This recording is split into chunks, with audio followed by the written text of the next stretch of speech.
Hey everyone, today we're talking about the Walking Dead update, which has a bunch of really cool changes in there too. This is a really packed patch in fact, so let's get into it. To start off though, let's talk about The Walking Dead. This is one of my most wanted licenses in the game, so I'm personally really happy about it. And we got both Rick and Michonne, which was fairly expected due to the Ones Who Live teaser, but this is basically what I wanted for the two choices of characters, so personally I'm really happy with this. And then we also got Daryl as a legendary cosmetic for Rick. And I do think it's very possible that we're going to be getting a lot more skins for these characters over the years or over time. I could see them adding Glenn eventually, I could see them adding Maggie. There's so many choices for The Walking Dead because there's so many sort of leading characters that there's almost like infinite choice for them to pick from. So I almost guarantee there will be more characters added to this roster, but for now, this is great I think. And they did a really good job with them. Michonne looks literally perfect. She's unfortunately kill switched on the PTB, but she looks actually perfect in game. It's kind of crazy. Rick looks good, but he doesn't look quite as good I think. There's sort of some issues with his face a bit, but I do like his model overall, and I do like certain things that they've picked up on, like his lean or stance he does. He sort of leans to the side in the lobby, it's quite cool. And Daryl honestly also looks really good. I think they pretty much nailed him too. The only thing he's missing is a crossbow on his back, but aside that, I really like all the characters. The perks I would say are overall pretty solid. They're a bit of a mixed bag. Some of them are really innovative and cool, and others I think are a bit, I don't know, just a bit disinteresting, and I think this is sort of a thing that's been happening over time now where there's just so many perks. I think some perks just don't really sound particularly interesting anymore. The first one for Rick is Apocalyptic Ingenuity, and this perk is really cool. It lets you search 2 chests and then allows you to rebuild a pallet in any location where a pallet has already been broken. But the rebuilt pallet acts sort of like the anniversary pallets, so if you throw the pallet down and it doesn't hit the killer, it just shatters. This seems like a pretty fair compromise though for a pallet rebuilding perk, which is something that's been pretty heavily theorized over the years, so I think this is actually quite a good compromise. I also like the requirements to search chests, but I would say it maybe needs to be 1 chest instead of 2, just because of the fragility of the pallets means they're not that good, especially if a killer is aware. The pallets do look different, there's a big old X on them, so I don't know, I think there's maybe some balancing to be done here, I'm not too sure. Come and Get Me for Rick is sort of it seems to be like another attention drawing perk. I don't really understand what it's going for necessarily. It allows you to sort of remove everyone else's scratch marks and pools of blood for a small duration, and you sort of then draw the killer's attention by screaming. It's one of those perks where I feel like it's fulfilling a role, but I'm not too sure how much that role is needed.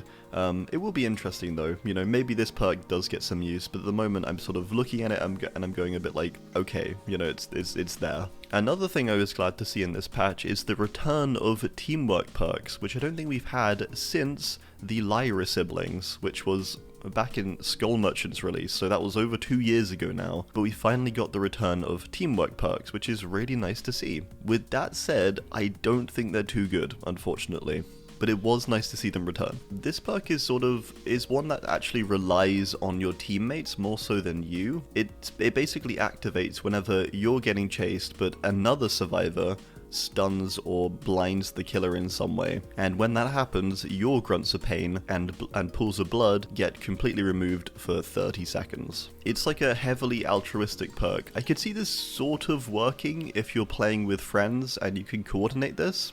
As a largely solo queue player though, I will say I don't think I've had solo queue teammates stick their neck out for me like this, at least not very frequently, so I'm not too sure how useful that's going to be in situations, but again, I guess we can see. Looking at Michonne's perks, there's some really interesting ones too. Michonne has the perk Conviction, and this perk is really interesting.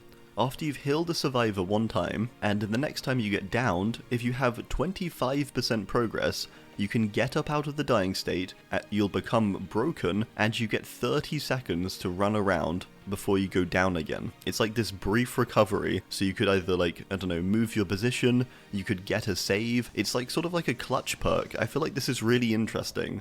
It's going to create some interesting plays, but I'm not too sure how good the perk is. But that's fine, because I think it's interesting nonetheless. This next one is really interesting too. It charges by staying in the killer's terror radius for 60 seconds, and then when you fast vault, you stun the killer for 3 seconds if they're within 2.5 meters of you. So you can sort of vault toward the killer sometimes, and it could stun them. Someone actually pulled this off against me, and it was, I don't know, it was really surprising. I was like, oh, wait, that was the perk. It also has these really cool vault animations. It looks different, and I think they've done this so that you can identify it, which is a nice feature. Her final perk is another teamwork perk, and this is one where if you pallet stun or blind the killer, anyone else who's injured within 24 meters gains endurance and sees the killer's aura for 10 seconds. To me, this doesn't sound too useful because it's 10 seconds, and if you've just pallet stunned the killer or blinded them, they're probably fairly disoriented anyway, and so I find it fairly unlikely they're going to be hitting anyone within that time frame, but you know, it's possible. It could be good against particularly strong characters like Blight or Nurse who can catch up very quickly.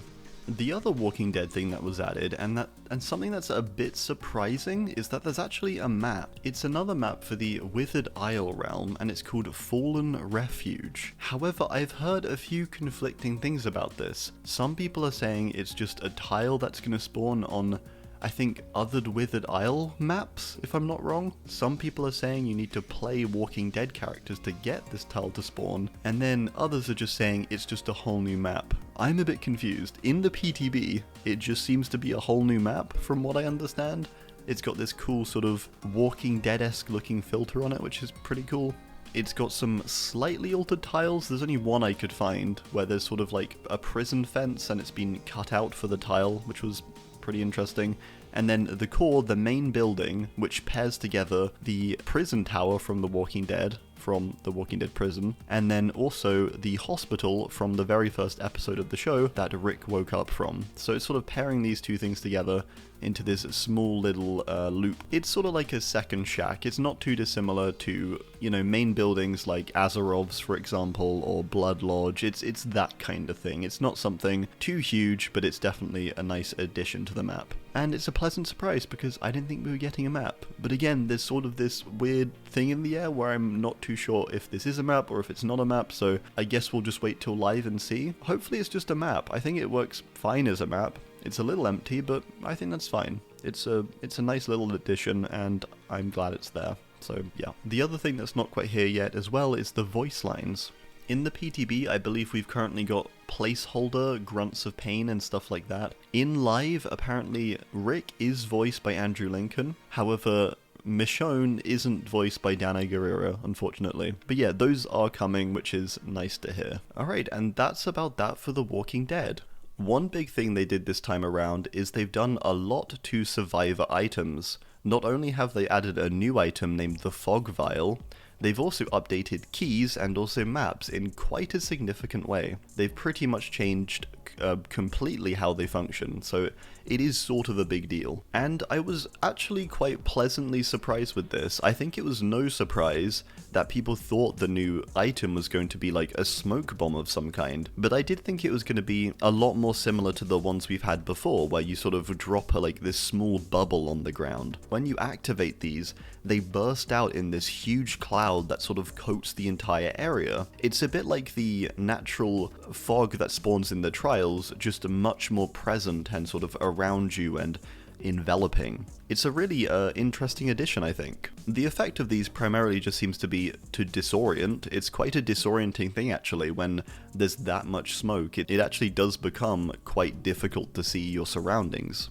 There were plenty of times on both sides, actually, when I was playing Survivor and also Killer, where I got really disoriented by this item. It was quite a disorienting thing, and I think it was especially bad this time around because everyone was using them, so there was just smoke popping just everywhere in all the matches. The other effects of this item, though, is that it actually causes scratch marks not to spawn whilst in the cloud, which is obviously makes it harder for Killer to track. And then audio is also muffled for anyone in the cloud, and you can't read the auras of players who are within the cloud too. So this fog vial is basically meant to disorient, it's meant to block off information, and it does this incredibly well. With this said, I do have a few criticisms for this, because I do think at the moment it is a little bit overtuned, and I think mainly in the sense of it being far too big. The fog cloud is honestly just way too big, and there's even add-ons to extend it too, which is fine, but I think the base version of it needs to be a lot smaller, because the cloud felt like it went on forever, even though, you know, you popped it, you keep running, and it took a while to get out of it. So I do think, whilst this is a great addition, and I do actually really like this, I really hope it gets nerfed very slightly, particularly in the radius of the fog cloud itself, because it can actually be, I think, a bit too disorienting at times, and it can be a bit too much in some cases. The other thing for the fog vial is that it has infinite uses at the moment, and it's actually rechargeable, and it feels like it recharges in about a minute, I think, and I think that's far too quick, at least for its current state. I think it recharging that quickly it's just too much. So I kind of hope they change that, extend the time, or maybe give it a set number of uses, like maybe 3 uses a trial, or maybe extend its cooldown to 2, maybe 3 minutes, something like that I think would be perfect. But let me know what you thought as well. That was just my experience. Obviously this is just from about 3 hours, 4 hours playing on the PTB. So yeah. We also got a couple add-ons to start us off with the fog vial, and they're fairly standard things.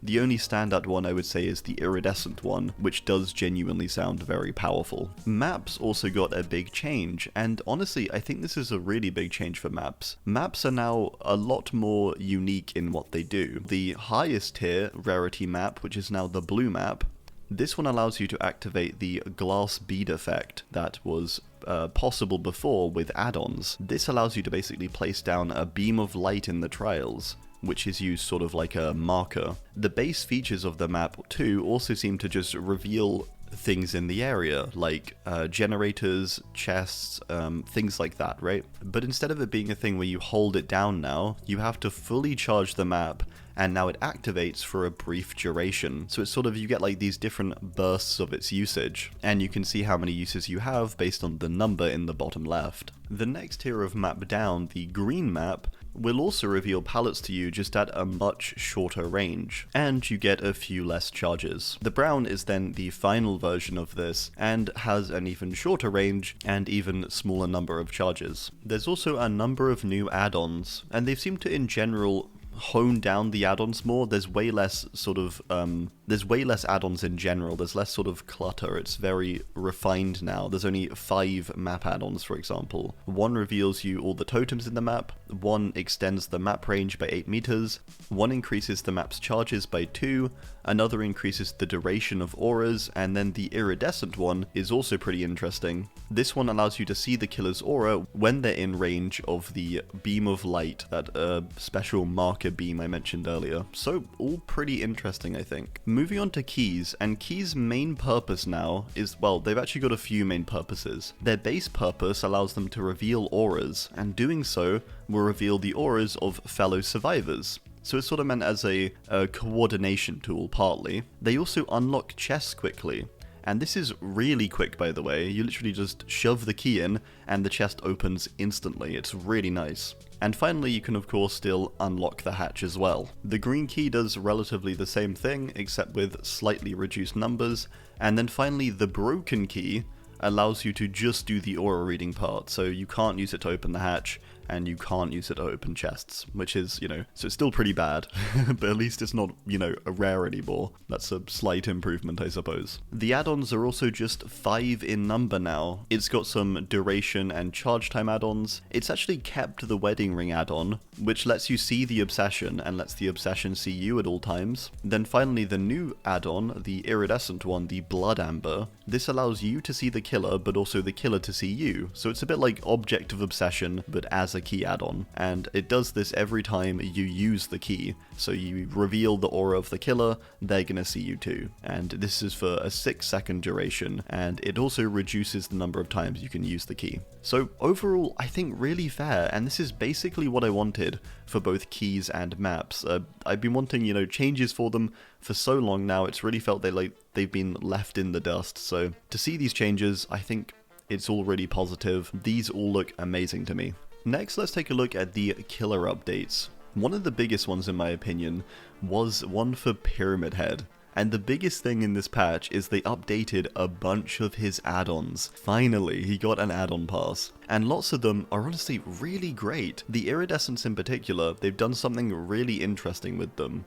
Obsidian Goblet now allows you to break pallets and breakable walls with your ranged attack, which is insane, but also very strong and really worthwhile. Then Iridescent Sealer Metatron is one of the coolest add-ons they've ever made, I think. This add-on reduces your ranged attack at base by 50%, but if you plant your knife and you drag it for as long as possible and then release it, you get a 200% range distance. In-game, this is insane. I was testing this out yesterday and there's some crazy ranges you can get with this thing. It's actually wild. There's also a number of other cool add-ons I'll pop up on screen too, because there's, yeah. I'm so glad Pyramid Head finally got an add-on pass, and I'm glad his add-ons aren't just all number changes now, and his Eries aren't completely awful, so yeah, that's great. And they also kept the old Obsidian Goblet effect, they just altered it and put it into a lower rarity add-on, which is perfect. Amazing. For Clown, they made some sort of, I don't know, it's hard to tell with these changes, but facing them and also playing with them, they seemed very, very powerful. They made him into a bit of a powerhouse. And basically they've buffed the yellow bottles, but they've sort of nerfed the purple bottles. So they're sort of encouraging you to use the yellow bottles more. And interestingly, they actually implemented the change I mentioned in my most recent changes I would make video for Clown, and that was for the yellow cloud to activate a little bit faster. They did this, and it's maybe a bit too busted. He's really strong now. He's like, genuinely, he's sort of hard to avoid. If you just keep spamming the yellow bottles at your feet, you can just keep powering forward.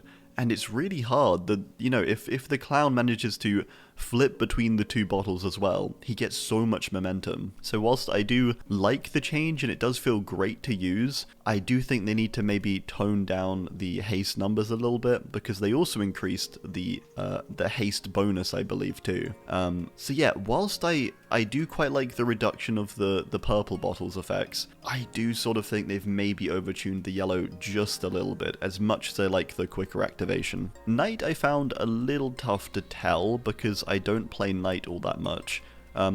I found him kind of fine when I was playing him, but again, you know, I really don't play Knight much.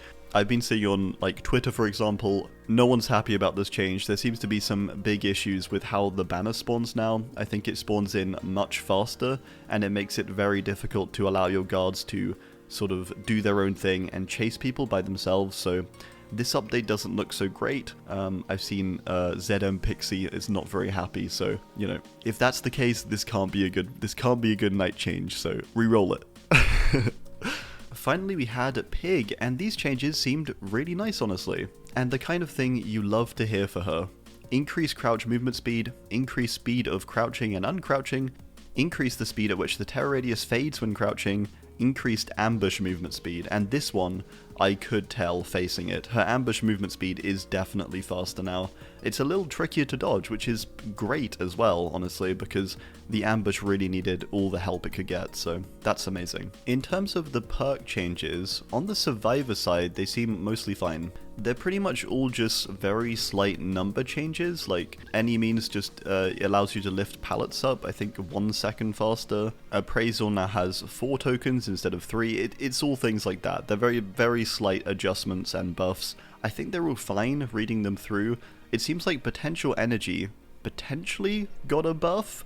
It seems like it doesn't have a conversion rate anymore, it's just a 1-to-1 conversion rate, which would be amazing if it's the case. Lots of them also just seem to be rewording the perk a little bit, like the perk doesn't seem different at all. I think Deja Vu is the same, they just reworded it from, again, at least what I can tell.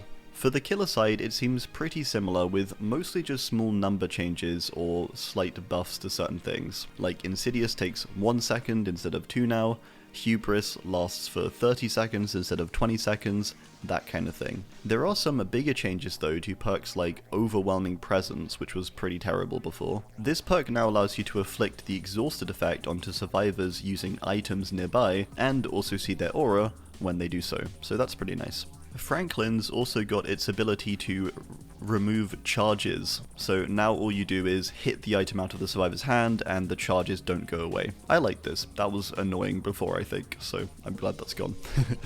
So that just about does it, aside some very small updates. For example, we now have more presets to select from, so you can select from different outfit presets in the lobby, which is pretty cool, and you can also name them now too, which is nice. They've also added the ability to use keyboard and mouse on consoles, which is pretty cool. This is just fair, honestly, because why should they not be able to use them? I can use a controller, so, you know, that makes sense. There's also been some slight custom match improvements, and actually some improvements to in-game spectating too, I've noticed.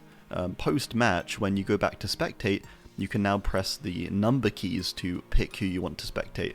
It makes it a little bit quicker. It also notifies you of who's spectating now, which is cool, and there's a little visual indicator of it too, apparently, so that's nice. Just really small things, but I think worthwhile things too. So overall with this update, I'm pretty happy on the whole. The only thing I'm not so happy with is I think there's been, I think the way I phrased it before was there's a lot of well-intentioned changes in this patch, but there's also a lot of problems with those changes. So whilst the ideas behind certain things like the fog vial, for example, and clowns changes, I think are very well intentioned, I think they missed the mark just slightly and just need a bit of adjustment. I don't think they're not like terrible changes or anything, they're actually really cool, and really great additions to the game, really nice, but they do definitely need a little bit of balancing out. I think it was worthwhile testing them on the PTB, for sure, because now hopefully they can dial them back just a little bit and they'll be just about perfect. So yeah, overall though, I'm really happy. I loved playing the Walking Dead characters. It was really fun to play it on stream as well, and yeah, so I think that's gonna do it. Please let me know your thoughts as well down below. Thanks for watching, and goodbye.